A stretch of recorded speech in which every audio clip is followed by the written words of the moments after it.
What a stark contrast, the message we hear in all of our readings this week in comparison to that of last week.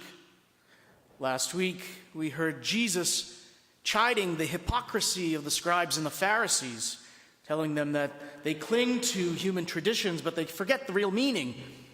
But it's that word, hypocrite, that I love to focus on, especially in these, once again, challenging times in the life of the church.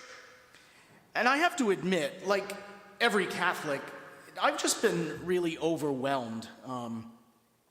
In 2002, when the bomb was first dropped, and of course what we're experiencing now is what I'd like to affectionately call a timed explosion. When the bomb dropped in 2002, the oils were still dripping off my hands. I was 6 months ordained a priest. And yes, of course, it affected me as it affected the entire church. But as someone who has been working to remedy the sins and the crimes of the past, especially in a legal way, in my work as a canon lawyer, I've just found myself really just overwhelmed. I was working at our tribunal office in Fall River, and I came home a couple of Tuesdays ago, and I've just been assigned to another canonical trial in Boston. That'll bring it to 52 that I've done in 15 years. And I turned my chair around, and there was the personnel folder of my newest case, and I just lost it.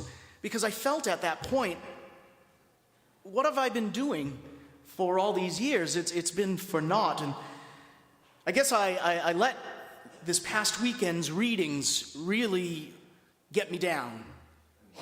The challenge, that is. But the challenge was good, if you remember my homily.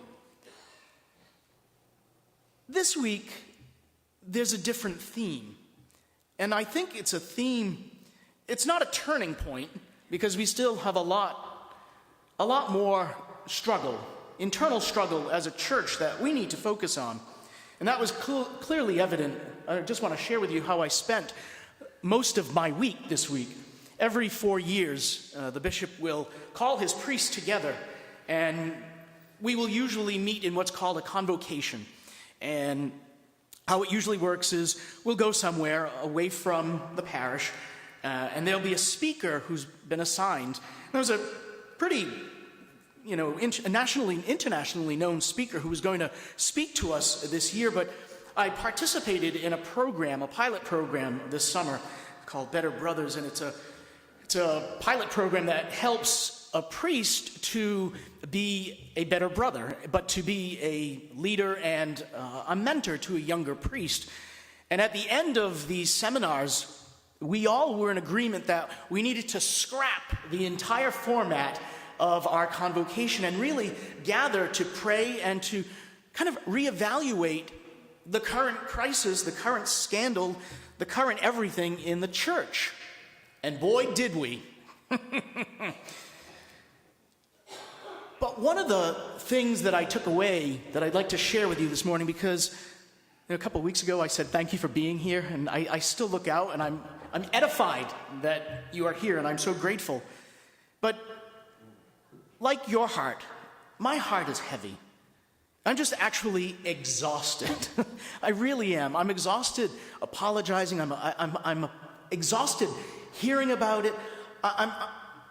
I'm supported. I'm not, don't get me wrong, but I'm exhausted for you as Catholics. I'm exhausted for me as a Catholic. It's like our church is devoid of hope right now. Well, that's how I went into the convocation. But as I've been praying these readings that we've heard, Ephphatha, be open. We need to be open. Our church leaders need to be transparent. But there's something else that we need to cling to.